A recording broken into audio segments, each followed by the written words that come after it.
Mga kapuso, usapang love and relationship tayo ngayong umaga. Lalo mga in real life situations sa mga nagmamahalan. Pag-uusapan natin sa pinakabago naming segment na IRL Tip. Naku, maraming Buena mano. makaka-relate dito. Ang una nating pag-uusapan, trending topic. Sino ba ang dapat masunod sa mag-asawa? Oh. Tinanong nga natin ang ilang kapuso natin dyan.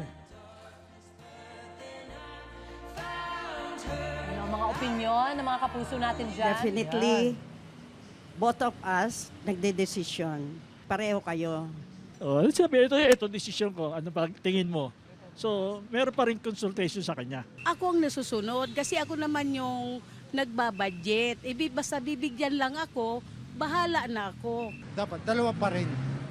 Kumbaga bigayan, give and take lang. Kailangan lalaki talaga. Kasi mas mataas ang taas ng lalaki kumpara sa babae. Kami-kami pa lang, dami na naming opinion din. Di ba? Para pag-usapan ng mga issue na yan. Makakasama natin relationship and parenting specialist na si Coach Maribel Sison Dionisio. Good morning. Hello, good morning. Yeah, we're Nice so to see you excited. again. Ayan, also with us, ang happily married na si Sex Bomb Sunshine. Good morning ulit, Sunshine. Good morning po. Maganda Good itong morning. balitaktakan na ito. Itong topic natin, mainit at matindi ang diskusyon online. Kapag mag-asawa na raw kasi, di ba, nagiging as one dapat ang dalawang tao sa lahat ng bagay at desisyon. Una ka naming tatanungin, Sunshine, kayo ba ni Alex, paano ba ang dynamics ninyo? Depende yan kasi pagka may kailangan kaming pagdesisyonan na talagang tawag dito, yung malaking bagay, parehas yung opinion niya, opinion ko, pinagsasama Matters. namin. Hindi po pwedeng ako kagad ang masunod or siya. Kasi baka mamaya meron akong nakikita na hindi ko, dahil gusto ko ako masunod, yung reason niya, hindi ko na nakikita. Depende yun eh. Tawag dito, nagjo-join kaming dalawa kung ano yung tamang desisyon para doon. Pero pagdating sa bahay, automatic ako yun. Pagluluto, ulam, grocery, automatic ako Correct, yun. correct. Eh, Sunshine, paano kung meron kang gustong gawin o ang asawa mo, gaano kayo ka-supportive sa isa't isa? Parang sa kanya, bilang public servant siya, gusto niya talaga sa politics. Hindi ko pwedeng kontrolin yun na wag, ayoko ng, although magulo talaga yung buhay niya, yun yung gusto niya yun yung passion niya. Same sa akin na, ito yung passion ko, pagsasayaw, ito yung grupo ko, pwede ko bang balikan sandali. Parehas namin sinusuportahan yung gusto namin. Kasi hindi to ownership na, ay hindi po pwede. Wag mong gawin yan, hindi ka dapat ganito, hindi ka dapat, hindi ganun eh. So, nagbibigayan kami dalawa. Mas maganda yung parehas yung sinusuportahan kung ano yung gusto ng isa't isa. Oh, what makes Kasi- each other grow? Oo, Yes. mag-grow Kita-kita kayo yung eh. suporta ni Alex sa kanya, di ba? Doon sa concert. O ito naman, Coach Maribel, narinig mo na yung mga opinion natin. Paano naman yung mga sitwasyon na hindi kagaya nung kay Sunshine? Sila nag-uusap talaga. Paano kung magkaiba yung gusto ng mag-asawa? Sino nga ba ang dapat masunod? Pag magkaiba, at madalas meron naman pagkakaiba. Oh, yeah. So, pag-usapan. Hindi yung si lalaki lang susunod o si babae yung susunod. Pakinggan muna natin yung pananaw or yung pag-iisip ng bawat isa. May storya yan eh. May kwento yan. At kadalasan, pag narinig mo yung background at saka yung background niya, nagkakaroon ng liwanag at mas madaling gumawa ng decision, a joint decision. Okay? So, yun yung naayos. May iba naman talaga, maski na nagkwentuhan sila, talagang naiiba. Because maybe they have different values or different ways of doing things. So, ngayon, pag-uusapan, is there another way? Kasi gusto ko ito, gusto mo yan, can we have both? Di ba? Oh. Agree to disagree. Yeah. Or di ba kasi may ego, marami yung ego, Ganyan pride, din. gets in the way, the need to be right. Alam mo naman sa relationship, marami yung different factors eh. Totoo. For example naman, sa usapin ng trabaho, may karapatan ba ang asawa na huwag siyang payagan sa mga gusto niyang gawin? Coach. Hindi. Dapat pag-usapan again. Di Diba? ba? Kasi katulad sabi nga ni Negotiable. Sunshine, Uy, pero may ibang yung ganun passionate. na. Oo, ayaw nila nagtatrabaho yung wife nila. hopefully pinag-usapan yun bago nag-asawa. Kasi magiging yun lang. issue yan eh. Yun lang. Or baka si wife can do a part-time job.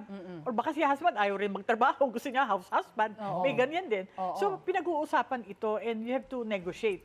Now, pag hindi nahihirapan kayong dalawa, dito tatawagin niyo yung mga ninong at ninang niyo sa kasal. Hopefully, pwede silang Kaya magpayo pala. sa inyo. Kaya may ninong at ninang tayo sa kasal para tumulong sa atin to be objective about the issue. Right. If not, then you go to a professional. Tama. Kasi Which is marami what you do, no? Yes, which we do. So, asap maging ninong sa kasal si Pwede rin. Coach, ano? Para libre na. Di Yung ba? consultation na.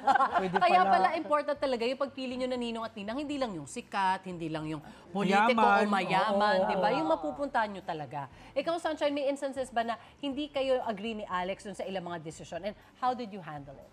Marami. Kasi sa buhay pag-aasawa, hindi naman laging Correct. nagko-connect kayo ng desisyon eh. Meron kaming mga hindi pinagkakaunawaan o hindi tayo nagmamatch ng desisyon natin. Pinag-uusapan talaga namin. Okay, sige, give and take. Sige, mas tingin ko lamang ng 10% yun sa'yo. O di sige, ikaw na muna dyan. Decision mo yan. Ano bang tingin mo? Tingin ko kasi ganito, mama, or ikaw, papa, ganito, ganyan. Okay, sige. Pag nakita ko naman din talaga na mas Yes, tama siya, yes. edi ibibigay mo sa kanya. Hindi ko ano yung pride ko na hindi dapat ako. Ganon din siya. Kasi minsan, di ba, as lalaki, dapat siya ang masusunod. masunod. Naku, Pero pag luma nakita naman ng niyang ano niya. tama ka naman, mama. Okay, sige, tama yan. Ako ang nasusunod. At meron Very din time mature. that you agree to disagree. Pwede rin, di Yes, ba? oo. Pero very Pinag-uusapan. mature kasi yung parang relationship nila and they're almost at parang they respect each other's opinion. May Oo, pag-uusap, eh. may respeto. Diba? Tapos yung merong percentage, sige, I'll give in. Baka hindi mo magawa 100% sa gusto mo. Yeah. Pero may partial na papayag. Pwede Bawat rin. isa, pwede rin yun. Diba? Ang ganda, oo. Coach, paano naman ang tamang pag-handle ng differences sa mag-asawa? Yung iba kasi dinadaan sa social media, ang away. Di ba, di ba, Ay, nagpo-post? nako. Teka lang, ano ba yan? Grabe. Teka, pag-usapan niyo muna. Exactly. Di ba? Kasi pag linabas mo sa social media, nagsusumbong ka doon, hindi tama yun. Lahat Napapahiya may na yung opinion, isa. oo. Oo. Pag sumbong ka kay Ninong at Ninang, Oo, private, di Di ba? ba? Kay Tulfo. At Yeah. wag mo na. Oo, tama. Pero wag, kadalasan sinasabi namin, wag sa tatay or nanay niyo kasi pumapanig sila sa Yes, isa. yes. Pag hindi naman papanig sa iyo, magagalit ka. Ako yung anak mo, ba't hindi ka nag-align sa Tama akin? ba na sabi nila magsumbong ka daw sa in-laws mo? Hindi rin Hindi sana. din. Basta nobody na. Nobody Not related. any of the parents. An Okay. objective Magsumbong sa person. Diyos. Ayan, Ipagdasal mo pelikula muna. yan. Oo, tama Kasama din. yan, kasama yan. Tama. Napaka-importante. Or, di ba yung entourage mo, you have very good friends, That's both true. of you. That's true. Yan yung ano, kaya gumawa ka ng sumbungan community mo. Counsel. Counsel. Yes. Tama. And at the same time, medyo kabig din ng konti. Huwag naman todo-todo reklamo Yes, din. Kasi pag yes. nagkaayusan kayo ng asawa mo, nasiraan mo na siya dun sa mga kaibigan. Hindi mo na Galit na mabawi. sila Hindi, sa kanya. Kaya pipili ka nung mga mature and they will not That's true align. too. At hindi sila mag-iisip, ay, ang sama mo, itong ginawa mo sa friend ko, yung gano'n. At kaya din nilang sabihin sa friend Yes. nila mismo na Yes. actually baka ikaw yung medyo... Kaya choosing, ang ginagawa ng iba, may agreement silang dalawa. Agree tayong dalawa, itong taon to, we can trust. And they can be objective. At hindi tayo parang minamaliit or magkakwento. Di ba? Ang galing, no, Coach, what you taught us, no, yung entourage mo pala ganun ka-importante. Yes. Kasi sila ang takbuhan mo, Hindi di lang ba? pala sila for fun nung araw nung kasal ninyo. Kasama na rin si Fan doon, pero pag Kasama problema, din, of yes. course. Oh, pero yung palang takbo mo, kaya nga, hopefully. di ba, when you get married, Yes. that's like the first day of your life together forever. So, dapat babalikan mo yun, mga pinagkatiwalaan mo to be in your Right. entourage. Agree. And you educate yourselves together with your entourage, parang about relationship, di ba? Para tulungan tayo na, kunyari, yung once a week couple date, nagawa niyo yun, hopefully, di ba? yes. Sa mag-asawa. Yes. And then, every day, you have your 20 minutes chat. Ito yung mga ways to maintain a relationship din. That's And beyond then- all the noise na marami Yes. kasi kayong ginagawa. Busy kayo, may mga anak kayo, may mga trabaho. But that 20 minutes, Yeah, pag hindi ka every sanay, day. mahaba yan, ha? Kayo, may date night kayo ni Paolo? Before, alam mo, buti sinabi mo, it's been a while. Remind. Dati yan every Pao. Wednesday. Pao. Dati every Wednesday. O, kaya tawa sabi Reminding ni you. Kami every Wednesday din yan. Oh, every Wednesday. Maganda midweek kasi. Kasi Saturday, Sunday, maraming oras. oo. So midweek, nagko-connect kayo. Even Right. an hour date. Wag movie. Even an hour, kwentuhan. Yes. Mag-asawa. Ibabalik namin ng Wednesday. To be the Ganda, best. Wednesday. Oh. Paano ba malalaman, Coach, kung yung behavior ng partner ay nagpo-protect lang? Or kasi baka ayaw lang niya mapahamak asawa niya or controlling na. Ikaw ba, was there ever a time, Sunshine, na you felt na hindi ka pinayagan or parang kinokontrol ka ng asawa mo? May mga time na hindi niya ako na pinapaya. Ganito lang yan. Pag nasa Bulacan kasi ako, may mga usapan kami na, ang damit, kailangan medyo, yung presentable. Alam ko naman din kung kailan ko kasi ipipresent yung sarili ko. Yes. Pag nasa Manila, depende kung may party, ayan, syempre medyo, kung ano yung ako dati. Pero hindi ko siya naisip na kinokontrol niya ako. Kasi may free pa din akong, bahala ka mama, basta alam mo kung paano mo ipipresent ng maayos yung sarili mo. Hindi siya yung, wag mo suotin yan. Ay, bakit yan ang suot mo? Palit. Walang ganon eh. Hindi siya ganon eh. Pero ikaw mismo, gets mo, na parang pag nandito tayo sa sitwasyon na to, oo. ganito pala. Ganon siya. May say din, go ahead, sorry. So maganda go yun. ahead. May guidelines kasi ang mag-asawa. Dressing up, eating, where to go, what to do, na pinag-uusapan. Para doon, nababawasan nga ang conflict din. But when it comes na nagkakaiba, again, pag-usapan, sana, alam mo, maganda yan for this occasion, pero Right, this one, right. for now, sana yung sinuot mo, yung sang araw, that's better. At yung nasabi din sa akin ng asawa ko, ni Alex, nung naging vice governor siya, ang bilin niya lang sa akin, huwag mong babaguhin yung sarili mo. Kung ano ka, yun ka. Hindi mo kailangan mag-adjust sa ibang tao na sabihin nila na dapat Very good. hindi na ganyan yung arte ni I salute you, Alex. Very good. Tama yan, dapat gano'n naman talaga. Ganun talaga Bakit dapat. bigla porke nagka-posisyon ako, iba na tayo iba na tayo lahat Oo, Of naku, course, we all evolve, pero Yes. you know, we are who we are. Yun talaga yung essence natin sa pagkatao. di ba? Okay yun. Kaya Agree. yung That's good. importante sinasabi natin na bago mag-asawa, you spend time with each other. 3 years sana. Para makita mo yung totoong pagkatao, what Yes, you're passionate about, what kind of person you are. Kala ko 3 days eh. Oo, hindi. Suicide Parang years pagdating pala. in the future, parang hindi yung parang gulat na gulat ka naman. Dati pa naman akong ganito, di ba? Parang Ngayon niya lang nalaman, ganito pala yung ganito, may ugali pala Maski na i-report niya in 3 days lahat yun, iba yung naranasan mo at Yes. alam mo ganito Yes. siya talaga. Yes. Mas madaling tanggapin yun at pag-usapan. Kasi the friendship Oo. is the one formed in the 3 years eh. Hindi naman kaagad yan na, di ba? Pag friends kayo, nag-a-adjust ka. May say din nga pala yung ilang kapusok natin sa topic na kung sino ba ang dapat masunod sa mag-asawa. Sabi ni Delia Luz Fernandez, para po sa akin lalaki, gaya nga po sa kasabihan na dapat po ang babae ay magpasakop sa asawang lalaki. Ano po ang reaction dito? I think that's, ano yun ang nakalagay ba sa Bible? That's in the Oo, Bible. no, that's in But the- actually, the one in the Bible, nakalimutan nila, there is a paragraph before that that says, the husband is the head of the Provider. church and it assumes that the husband is responsible. So we will follow when responsible and he's thinking of the whole family. Kung also. responsible siya. Exactly. Paano kung hindi? Kaya nga, kung hindi, di ba, kailangan mag-isip din si Mrs. Correct. about these things, no? Oo. So, yung context na yun usually is taken out of context. So, Right. equality din naman eh. What is good for him will be good for her is very Kaya important. huwag nyo i-dare si coach ha. Alam niya yan. Kahit Bible, alam niya. Kala nyo ha. Oo. Ito naman, sabi ni Norma Espejo. Sabi niya, depende sa sitwasyon.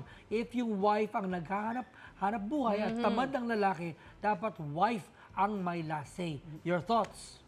Sabi Coach. nga daw nila, kung sino daw may hawak ng budget. pera, Who has the gold siya is ang the may power. Yes, wields the power. Well, if that works for them and they like it that way, fine. Di ba? At kung magtatagal yung relasyon na ganyan. Pero Filipino marami- male, malabo, no? Mahirap eh. Yung pagtanggapin nila na house husband sila. Meron din naman. Meron din naman. Swerte nga eh. Masarap nga yun. Parang, Oo nga. Kasi walang power play. O sige, kasi kung wala yung ego, Yes. o ikaw, Kung wala it ang ego, fulfills exactly. the, ego Oo. yung what Kasi gets in alam the mo, way. may mga panahon, ang mga lalaki, they get a good job, tapos nawawalan.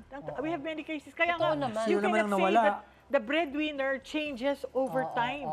So, kung mas maswerte si Mrs. sa kanyang trabaho, Totoo din. Support. pasalamat tayo, support. Yeah. And then si husband will do more household chores. Sana. Right. Diba? And Parang- i-appreciate nila ang Yes. isa't isa, di ba? Yes. For the thank you for taking care of Right. the house, for the of the kids.